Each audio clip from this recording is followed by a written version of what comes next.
दोस्तों नमस्कार। खरीफ सीजन साल 2022-23 में पूरे विश्व में चावल की कम पैदावार होने का अनुमान अमेरिकन एग्रीकल्चर डिपार्टमेंट ने दे रहा है। जानिए पूरी रिपोर्ट विस्तार से।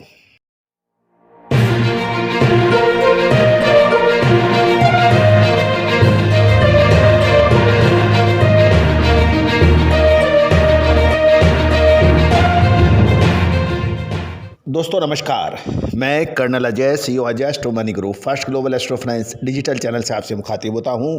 आज 12 नवंबर सन 2022। दोस्तों खबर निकल के आ रही है कि United state of America department of agriculture, जिसे हम USDA कहते हैं, उनके आंकड़ों के मुताबिक पिछले सीजन में पूरे विश्व में चावल की पैदावार लगभग 515.09 मिलियन टन हुई थी, यानी 515 मिलियन टन। जबकि इस सीजन में चावल की पैदावार 503.69 मिलियन टन होने का अनुमान है, जो कि पिछले साल से कम है। गौरतलब है कि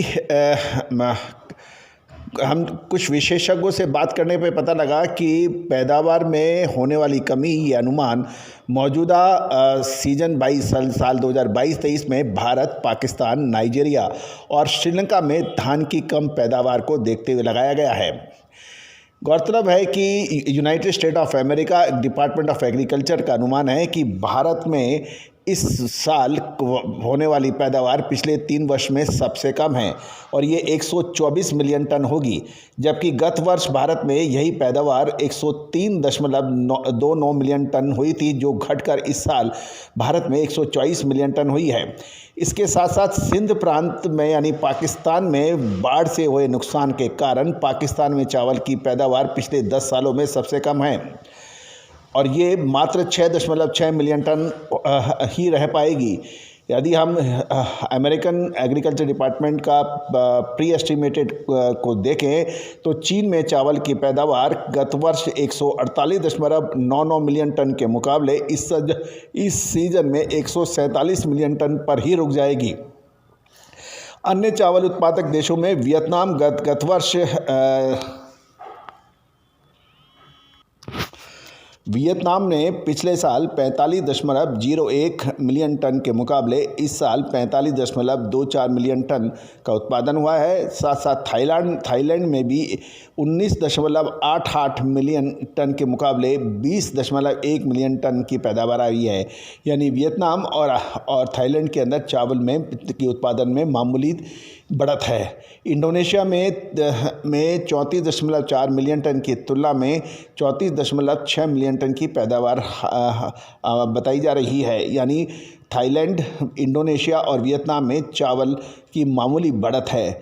अमेरिकन डाटा ये भी बताते हैं कि वैश्विक स्तर पर आपूर्ति, खपत और व्यापार, निर्यात एवं अंतिम स्टॉक के पिछले सीजन के मुकाबले कम रहेगा। कुल मिलाकर भारत के में भी ओपनिंग स्टॉक की कमी दर्ज है। पाकिस्तान, नाइजीरिया तथा श्रीलंका में पैदावार की कमी के कारण इस वर्ष जो सप्लाई का लगभग 686.8 मिलियन टन रहने की संभावना है और FAO के मुताबिक अनुमानित आपूर्ति 709.5 मिलियन टन होगी। अनुमानित खपत लगभग 518.3 मिलियन टन और अनुमानित निर्यात लगभग 52.9 मिलियन टन रहने की संभावना है।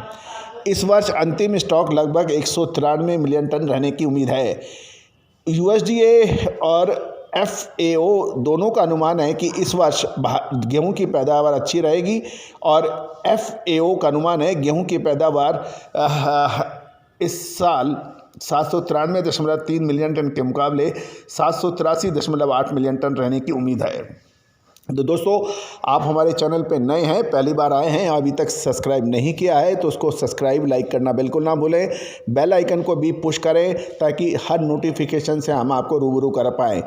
दोस्तों याद रखिएगा, तेज़ी आने के बाद तेज़ी, मंदी आने के बाद मंदी कहने से कोई फ़ायदा नहीं है। हमारी रिसर्च रिपोर्ट आपको दूसरों से आगे रखती है, आपको मदद करती है व्यापार व्यवसाय के अंदर, और किसान हैं तो आपको कौन सी फसल कब उगानी चाहिए इसके बारे में भी हमारी रिसर्च रिपोर्ट आपके लिए महत्वपूर्ण साबित हो सकती है। अधिक जानकारी के लिए आप संपर्क भी कर सकते हैं, नंबर स्क्रीन पे दिए गए हैं। All the very best, good luck, happy trading.